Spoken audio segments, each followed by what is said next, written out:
Alright, here we are working on my 97 Honda, and today we're going to do a radiator pressure test, or actually cooling system pressure test, to make sure we don't have any leaks.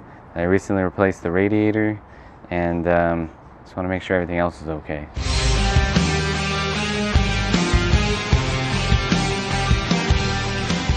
Alright, so to hook up the pressure tester, we just got to take out the radiator cap.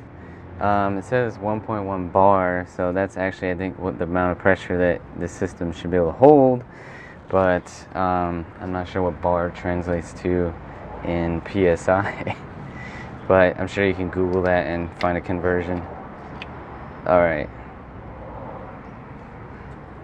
so you just got to remove the cap, and we have a cooling pressure tester kit that came from, this one came from Harbor Freight.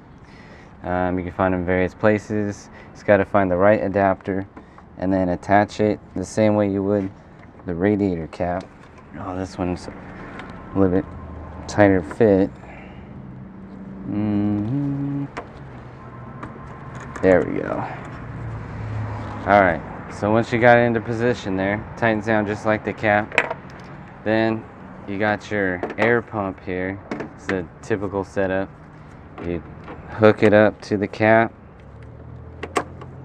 Alright, and then it's just a hand pump. You gotta pump it up.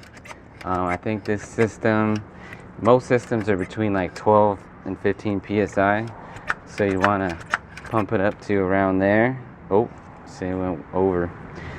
If you went too high, or if you need to release the pressure, it's got a pressure valve. I think they all have that, so you can just let out some pressure.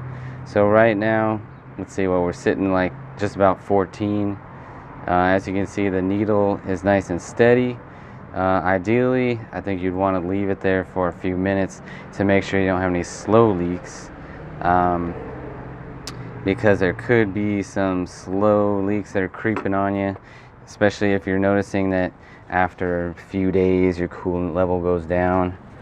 So basically, I'm just going to set this here, let it hold pressure, hopefully, and then we're going to check it. Alright, so it's been a few minutes. Recheck the gauge. You can see it's still at 14, so no reason to see any problems here.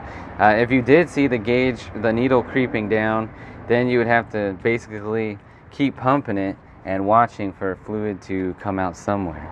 Check the hoses, any cooling connections, heater hoses around the radiator. Yeah, anywhere where there's pressure, even at the front of the engine where the water pump is, could be leaking through there. And the thermostat housing as well is another possibility. So if you do have a leak, this is not a leak, I spilled. But if you do, then you're gonna have to start searching. Whoop. Then you can release the pressure, and yeah, system's really full, so it's gurgling out fluid. Whoa. I guess I pumped it up too much. But alright, so that's it. We got no leaks. We're good to go.